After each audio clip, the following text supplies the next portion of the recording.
For nearly 3 decades, the murder of Tupac Shakur remained one of hip-hop's biggest unanswered questions. There were theories, accusations, interviews, books, and countless people claiming they knew what really happened that night in Las Vegas, but for years, none of those pieces were enough to put the entire story together in a courtroom. Then Dwayne Keefe Davis, better known as Keefe D, became the person at the center of the investigation. What made his situation different wasn't simply that investigators believed he was connected to the people inside the car that night. It was that Davis had spent years publicly discussing his alleged involvement, giving interviews and describing events surrounding Tupac's final night. His own words eventually became one of the most important parts of the case against him. The story goes back to September 1996, when Tupac was in Las Vegas with Death Row Records boss Suge Knight. Earlier that evening, a confrontation broke out at the MGM Grand involving Tupac, members of his entourage, and Orlando Anderson, a member of the Southside Compton Crips. According to the account presented in the source material, Anderson was connected to Keefe D, which became an important part of the theory surrounding what happened later that night. Hours after that confrontation, Tupac and Knight were traveling through Las Vegas when a white Cadillac pulled alongside their vehicle. Gunfire followed. Tupac was critically wounded, and 6 days later he died from his injuries. What happened between the fight at the MGM Grand and the shooting became the question investigators would spend decades trying to answer. For years, Keefe D was not charged. Instead, his name continued appearing in discussions about the case because of statements he made publicly. He eventually described himself as being inside the Cadillac during the shooting, while maintaining that he was not the person who fired the weapon. That distinction became crucial. Prosecutors later accused Davis of participating in a plan that led to Tupac's death. Rather than claiming that he personally pulled the trigger, Davis has pleaded not guilty, and his defense has argued that some of his earlier stories were exaggerated or fabricated for money and attention. In other words, the very statements that made him one of the most recognizable voices connected to the case could now become part of the argument used against him. And that is where this case becomes much bigger than an old unsolved murder. Davis reportedly wrote about the events in his book and continued discussing them during interviews and podcasts. According to the source material, he later acknowledged that money was one reason he told those stories. Prosecutors, however, can point to the repeated nature of his statements and argue that they were not simply one careless comment made years ago. The defense has the opposite challenge, convincing a jury that the stories should not be treated as reliable admissions. That creates a strange situation where both sides can focus on the same history, but interpret it in completely different ways. The legal case also represents a dramatic change from where the investigation stood for most of the past 30 years. A man who once spoke publicly about the events is now facing the consequences of those statements in court. The source describes Davis being questioned about the charge against him and entering a plea of not guilty. It also shows the court addressing his decision regarding sentencing by a jury if he were convicted. The details may sound procedural, but they reveal something important: the story that once lived mostly in interviews, books, documentaries, and street rumors has now entered a courtroom where statements can be challenged, evidence can be tested, and a jury can decide what it actually believes. But there is another reason this case continues to attract enormous attention. Over the years, different theories have attempted to identify who, if anyone, ordered or financed an attack against Tupac. One of the most controversial claims described in the source involved Sean Diddy Combs, former detective. Greg Kading has previously discussed an alleged theory involving Combs and a financial offer connected to Tupac and Suge Knight. The source presents that claim as an allegation attributed to Keefe D, not as an established fact. That distinction matters because the idea has circulated for years. But circulating a claim is very different from proving it in court. According to the account in the transcript, Davis alleged that conversations about Tupac and Knight took place before the Las Vegas shooting and that money was discussed. The figure repeatedly mentioned was $1 million. Those claims have fueled some of the most persistent theories surrounding Tupac's death, especially because they attempt to connect the shooting to something beyond the immediate confrontation at the MGM Grand. But again, the crucial question is not whether the story has been repeated for years. The real question is whether investigators and prosecutors can establish enough reliable evidence to prove what actually happened. That is what makes the next stage of this story so important. The investigation is no longer relying solely on decades-old rumors or people debating old interviews online. Davis has been charged. He has pleaded not guilty, and the statements he made over the years are now being viewed through the much more serious lens of a criminal prosecution. The man who spent years talking about what he claimed happened that night now has to defend those words in a courtroom. And once the case reaches that point, every contradiction, every old interview, and every detail of his story can suddenly carry a completely different weight. But the questions surrounding Tupac's death do not end with the man sitting in the courtroom. If Davis's earlier claims are examined closely, they could lead investigators and the public toward a much larger story involving the people he says were connected to the events of that night. And that is where the case begins, moving from what happened on the streets of Las Vegas to the bigger question everyone has been asking for nearly 30 years. Who, if anyone, was actually behind the plan? The deeper investigators looked into Keefe D's story, the more attention turned toward what he claimed happened before the shooting. According to the account presented in the source material, the events of that night were not simply an explosion of anger following the confrontation at the MGM Grand. Davis claimed there had already been conversations about Tupac and Suge Knight, and that money had allegedly been discussed in connection with dealing with the situation. The amount that repeatedly surfaced was $1 million. That claim became one of the most controversial pieces of the entire Tupac story because it suggested that the shooting may have been connected to something much larger than the street confrontation that happened earlier that evening. According to the version described in the source, Davis claimed that he had encountered Diddy on multiple occasions before the Las Vegas incident. One location mentioned was Greenblatt's Deli on Sunset. The account alleges that tensions had escalated and that Diddy was concerned about Suge Knight and Tupac.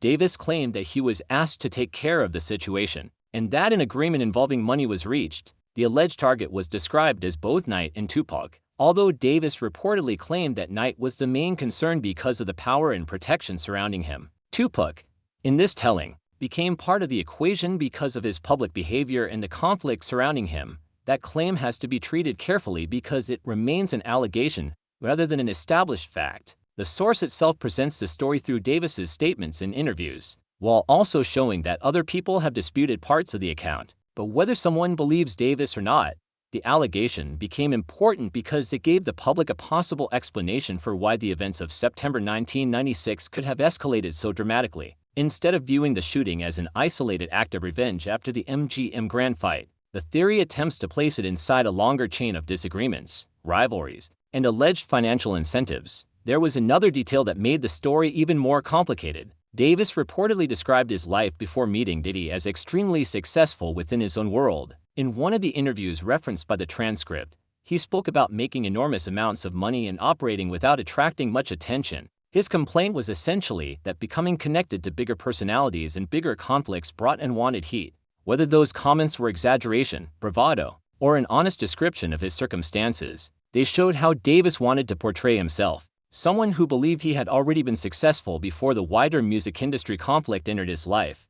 That image matters because Davis later became one of the most visible people discussing the case. Instead of remaining silent, he continued talking. He participated in interviews. He appeared on podcasts. He wrote a book, and according to the source, he repeatedly discussed his version of what happened. That created an unusual situation. Every time Davis spoke, he potentially gave the public another piece of his story. But every new version also created another opportunity for investigators, journalists, and eventually prosecutors to compare his statements against previous ones. For years, many people wondered why someone who had allegedly been connected to the vehicle involved in the shooting was not arrested sooner. The answer suggested by the source is that investigators lacked enough evidence to move forward against him for decades. The case had plenty of theories, but theories alone did not automatically produce a prosecution. Then Davis began publicly talking about his alleged involvement. He reportedly gave investigators and the public far more material to examine than they had before. His decision to keep discussing the case may have changed the situation completely. That is one of the strangest parts of the entire story. A person who might have believed he was simply telling his version of history could have unintentionally created a trail of statements that investigators could later use against him. The transcript even highlights the irony. Prosecutors may have spent years believing Davis was connected to the case but unable to establish a strong enough basis for charges. Then Davis allegedly began writing and speaking publicly about the events, giving authorities a much clearer picture of what he claimed to know. The situation eventually reached a breaking point in 2023, when Davis was arrested and charged in connection with Tupac's murder. He pleaded not guilty. That immediately changed the nature of the story. Before the arrest, people could debate whether Davis was telling the truth, exaggerating for attention, or trying to profit from one of hip-hop's greatest mysteries. After the arrest, those same statements became potentially important evidence in an actual criminal case. The defense now has a difficult argument to make. If Davis openly discussed his involvement for years, his lawyers need to explain why those statements should not be interpreted as reliable admissions. The source describes the defense position as arguing that Davis exaggerated or fabricated parts of his story for money and attention. That creates a fascinating legal battle because the prosecution can point toward the consistency and repetition of certain claims, while the defense can focus on Davis's financial motivations, contradictions, and the possibility that he was telling sensational stories because people were willing to pay attention to them. And there is an even bigger question hanging over all of this. If Davis's version of events is accurate, then the shooting may have involved more people than the man who eventually pulled the trigger. But if Davis exaggerated important parts of the story, then investigators have to determine which pieces can actually be trusted. That distinction could decide how the entire case is understood. The most important thing is that the courtroom now has to separate the legend from the evidence. Tupac's death has generated almost 30 years of theories, accusations, documentaries, interviews, and online speculation. But a jury cannot simply decide based on which theory sounds the most convincing. They have to consider evidence, testimony, credibility, and what prosecutors can actually prove. That means the old interviews that once entertained fans could now become something far more serious. And just when the story seems focused entirely on Davis, another name keeps resurfacing in the allegations: Diddy. The claims surrounding that name are among the most controversial parts of the entire narrative, and they raise a much bigger question about whether the Tupac murder was really just the result of a street feud or whether there was another motive hiding underneath it all.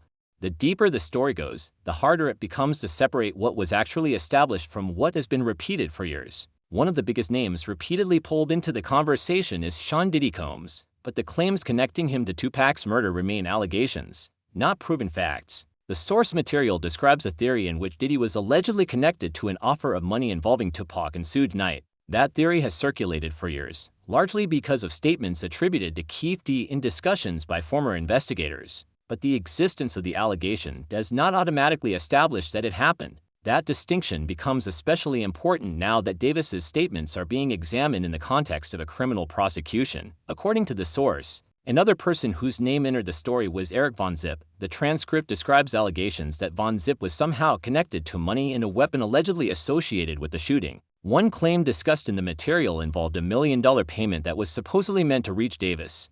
Another version alleged that money connected to the situation was never delivered as intended. These claims have circulated for years, but the transcript does not establish them as proven facts. What they do show is how complicated the story became, with different people, different accounts, and conflicting explanations appearing over time.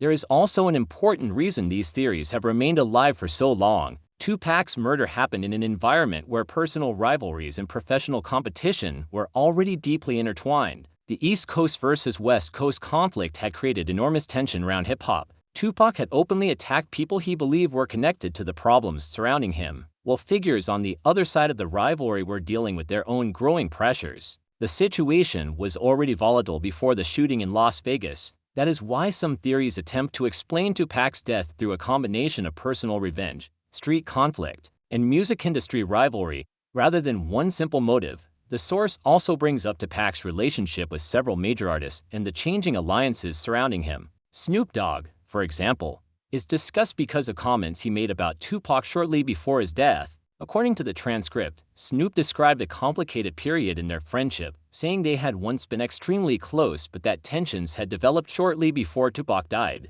The source connects those comments to the wider conflict involving Biggie, Diddy, and the East Coast-West Coast rivalry. But once again, those comments do not prove involvement in Tupac's death. What they demonstrate is how fractured the relationships around Tupac had become during the final period of his life. That matters because Tupac was not operating in a calm environment. He was surrounded by people with competing interests, old grudges, business pressures, and personal loyalties. He had become one of the biggest names in music, but his success also meant that every argument attracted attention. Every diss could become a headline. Every friendship could become a rivalry. Every confrontation could have consequences far beyond the people directly involved. His personality was intense, outspoken, and unwilling to quietly step away from conflicts. That made him one of the most influential artists of his generation. But it also placed him at the center of an increasingly dangerous environment. Then came the MGM Grand confrontation. That moment is critical because it provides a documented sequence of events immediately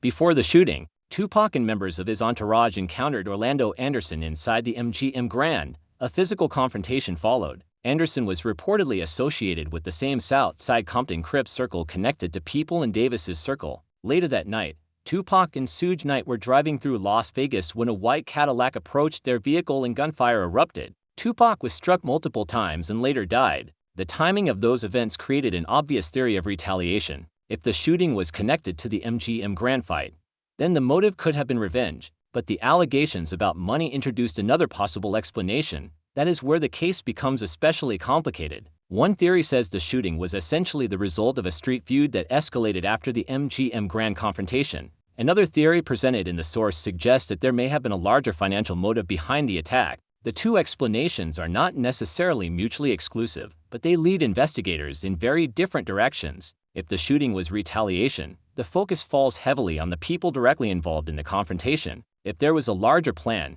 investigators would need to determine who allegedly initiated it, who participated, whether money changed hands, and what evidence actually connects those individuals to the attack. And then there is the most important issue of all, credibility. Keefe D's story has changed the way the public views the case, but it has also created serious questions about how much of his story can be trusted. His defense has reportedly argued that he exaggerated his stories because there was money and attention involved. That gives prosecutors an obvious challenge too. If they rely heavily on statements Davis made over the years, they have to convince a jury that those statements contain reliable information rather than sensational storytelling. At the same time, the prosecution can point to the fact that Davis allegedly discussed the same general events repeatedly over a long period. That creates another question. Why would someone continue telling essentially the same story for years if the entire thing was invented? The defense can answer that by pointing to fame, money, interviews, and the market for stories about one of the most famous unsolved murders in music history. The jury will ultimately have to decide which explanation makes more sense when measured against the actual evidence. That is why the courtroom proceedings could become so significant. For years, Tupac's murder existed almost like a permanent mystery inside popular culture. Every new interview created another theory. Every photograph became something people wanted to decode. Every old comment was pulled back into the conversation. But a trial forces those theories into a different environment. Evidence has to be presented. Witnesses can be questioned. Statements can be challenged. And claims that sounded convincing online can look very different when placed under legal scrutiny. The source also discusses speculation about a deeper, personal motive involving Tupac and Diddy. Some online discussions have attempted to interpret old footage, public interactions, and even tattoos as evidence of a relationship or conflict beyond the professional rivalry that was publicly known. But these interpretations are speculative and should not be treated as established facts. There is no reliable basis in the provided material to conclude that a private relationship was the reason for Tupac's death. What can be said is that these theories have become part of the broader internet conversation surrounding the case, adding another layer of mystery to an already complicated story. Ultimately, the most powerful part of the story is not any single rumor. It is the fact that after nearly 30 years, the case has moved from speculation into a courtroom. A man who publicly discussed his alleged connection to the events is now facing a jury. The statements that once appeared in interviews and books can now be examined alongside whatever other evidence prosecutors present. And if those statements survive that scrutiny, they could become a major part of the effort to finally establish what happened. But even with the trial underway, one question remains impossible to ignore. Will the courtroom finally separate the truth from the stories that have surrounded Tupac's name for almost 3 decades? Tupac Shakur's death has remained one of music history's greatest mysteries because so many different stories have competed to explain the same night. Keefe D's arrest changed that conversation by bringing one of the people connected to the long-running investigation directly into court. His own words are now under examination. His defense is challenging the reliability of those statements, and prosecutors have the burden of proving their case beyond a reasonable doubt. The allegations involving Diddy, the claims about money, the MGM Grand confrontation, and the long-running theories about who may have wanted Tupac gone all remain pieces of a much larger puzzle. Some are supported by documented events, others remain allegations or speculation, and that distinction is exactly what the trial will have to confront. After almost 30 years, the question is no longer simply who has a theory. The question is what can actually be proven. So what do you think? Will this case finally provide a definitive answer about Tupac's murder, or will more questions remain after the courtroom proceedings are over? Let us know your thoughts, and if this story develops further, the next chapter could reveal even more about one of the most talked about cases in hip-hop history.